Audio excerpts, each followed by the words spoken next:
I never played anybody biblical before, um, and the attraction was that you don't have to go into hair and makeup or into costume or into any kind of training to do it because you're recorded much as you would a radio play.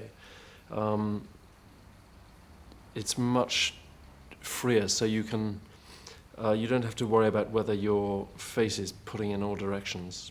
So if you're screaming or shouting, you don't have to worry that your dentures are going to be on view or your fittings from 20 years ago.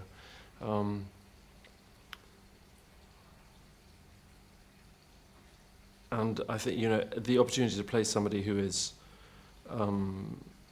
as famous a historical character as that is always attractive to do.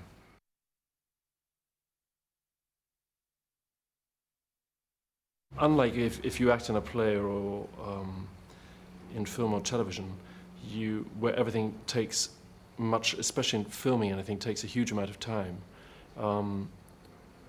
you have the luxury of being able to redo it very, very quickly if you're just recording the voice. And working with other actors, you're in this kind of instant situation where you come in and the script that you're given, you do what's on the page. You're not having to contend with scenery, cars, weather, aeroplanes going overhead, any of the normal distractions and complications that most filming inevitably involves, which means that things get compromised. So it's a kind of pure form.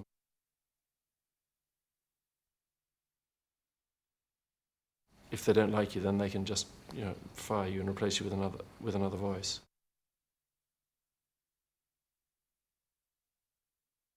You get the opportunity to work with a really great cast, which I know you have, of actors that wouldn't necessarily be cast in the same film or play together, but they cast on their voices. So that makes it very attractive to do. And it's quick. The speed of it is wonderful.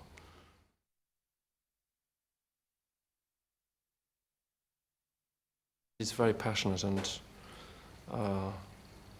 that somebody who is as vocal and passionate as that, who then loses his head, is that conundrum makes it interesting to play.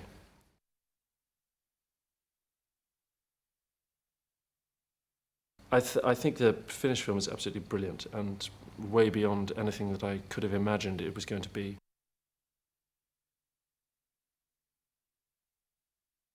If this story has been told thousands and thousands of times in different ways, this is certainly a way that I've never seen before. And to be able to say that after 2,000 years, I think is extraordinary.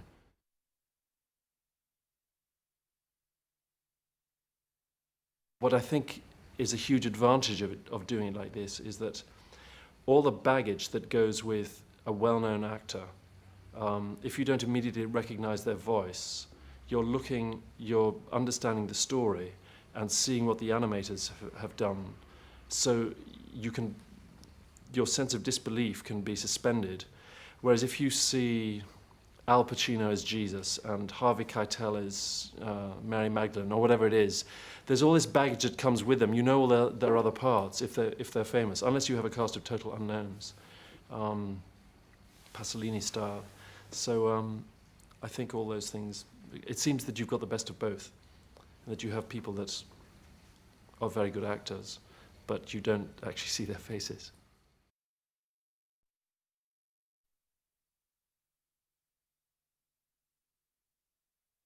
I just had a gut feeling about the script, and when I knew it would be done with the Russian animation team, I was very excited. But also, it's a great story. I mean, it is just a great dramatic story, whatever area of belief you come from. But seeing it today, I'm completely moved and blown away by the quality of the animation and the characterization in the faces, little details as to how the fabrics move and how the water moves.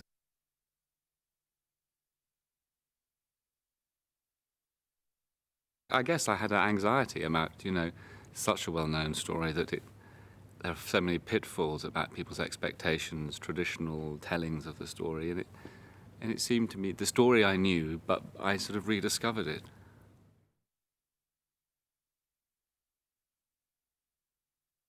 I could understand things like why the Pharisees would be irritated by the presence of Jesus, at the same time never losing, of course, the sympathy for the main character, and the way the characters of the disciples were all beautifully picked out. And I think it's a huge achievement, and I'm very happy to have been part of it.